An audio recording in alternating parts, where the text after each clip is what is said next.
Hello there, Sandra from the future is here. I wanted to film this part after we just landed in Dubai, but I couldn't form sentences at 3 AM in the morning, so I'm gonna fill you in on what happened right now. Whatever did go wrong. First, we thought we were gonna miss our flight because the roads from Ljubljana to Zagreb were so busy. We went with Go Opti, which is an airport transfer company in Slovenia, and thankfully the driver knew a shortcut that saved us an hour. Otherwise, I'm not sure if we would make the flight, which is really scary. If you travel on the weekend before Christmas, just leave like, I don't know, 10 hours early, because we had 4 hours of like spare time planned, but yeah, we were still almost late. Anyway, we made it to the airport, and that's where the real drama started. We checked in for our flight, and the woman at the counter told us that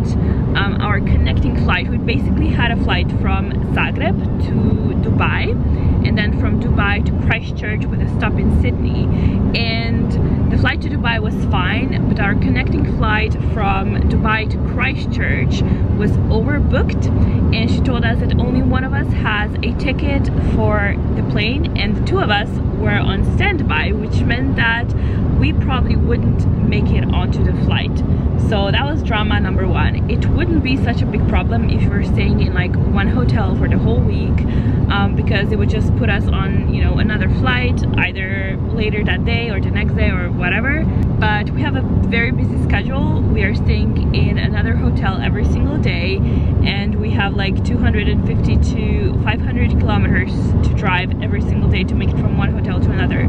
So if we missed any days, it would be a huge problem because we couldn't complete the trip. Like, everything would get messed up. That was the first problem. The second one was then we made it to Dubai. We couldn't find our driver that was supposed to pick us up from the airport, so we wasted like over an hour on that. And then when we made it to the hotel, they told us that our room is booked only for 2 people instead of 3. The worst thing about this is that it was booked through an agency. When you book a trip through an agency, you kind of expect everything to like go smoothly, everything to be reliable, because you pay them for that. We had a very bad experience.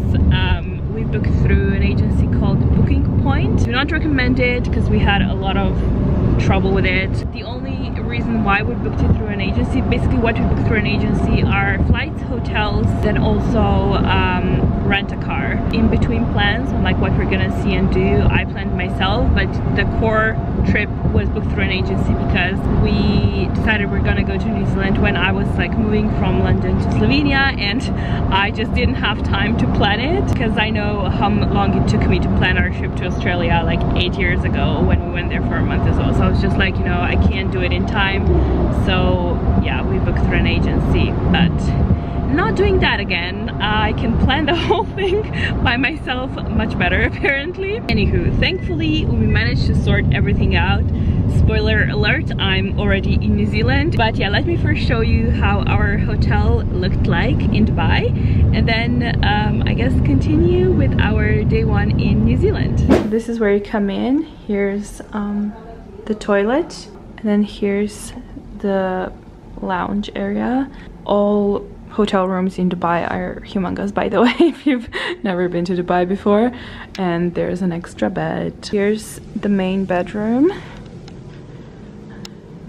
Looks like this. And here is the entrance to the most humongous bathroom I've ever seen. There's 2 sinks over here. And then you walk around and you have a shower room, a toilet and a bidet, and also a bathtub.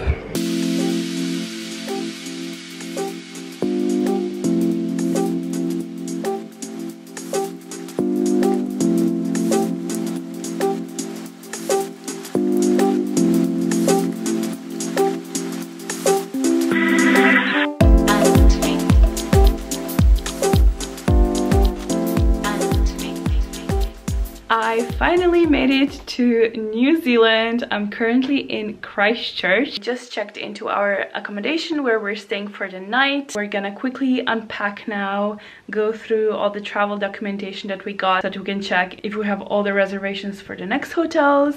By the way, I didn't cry. I'm just really tired because I haven't slept in like 3 days. I have about 25 hours of flying behind me, plus all the extra hours of waiting. And then we're gonna go out for a little bit and explore the city and grab some dinner, pop into the store because tomorrow it's Christmas Day and all the stores are closed.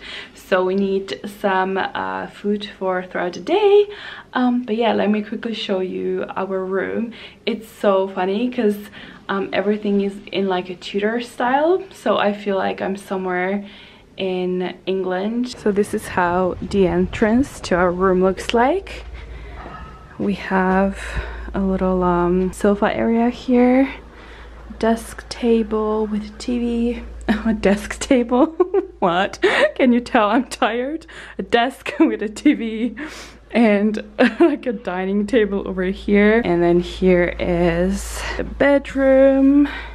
Loving the big windows. It would be really nice to film in here with a little cupboard. And then here is the bathroom with a toilet and a shower and a little sink area. Nothing fancy, but we're only staying here for the night. Let's see how Christchurch looks like. Found some Kiwi friends.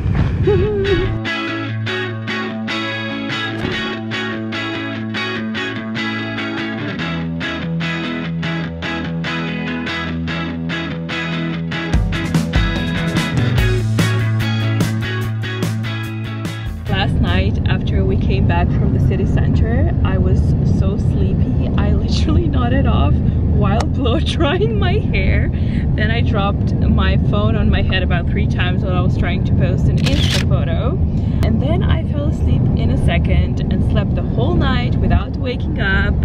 Basically what I'm trying to say is the cure for my insomnia is 3 days of non-stop traveling. Anyway, last evening we checked out Christchurch. We took a walk around the town. We checked out the cathedral, which was destroyed in the earthquake in 2011. Christchurch, in case you don't know that, had a really bad earthquake and the whole city was pretty much destroyed, so they're still rebuilding it. Then we saw the temporary slash transitional cardboard cathedral that they built and the 185 chairs memorial, which represents everyone who has lost their lives in the earthquake. The first impression of the city, architecture-wise, it's very eclectic, I would say. It has like a very traditional English kind of vibe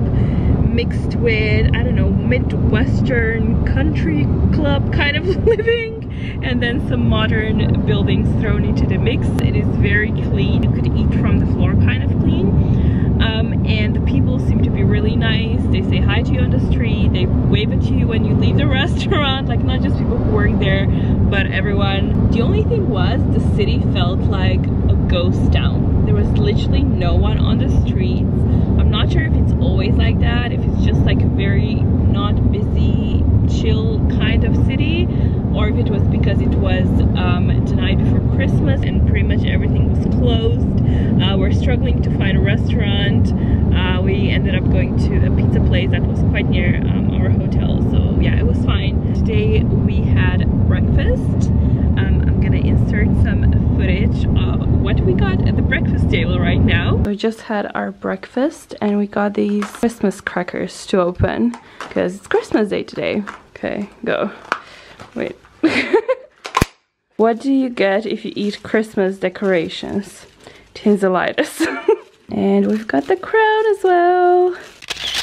Now we have already left Christchurch. We are off to another location. We're gonna check out a few lakes, possibly hike up a mountain, and then celebrate Christmas, I guess. But I'm not gonna show you this in this vlog. I'm gonna save it for the next one. So yeah, thank you for watching. Like this video if you enjoyed it, and I'll see you in my next vlog, hopefully very soon. Bye! About to leave, Already packing, come with me. I'm not really asking.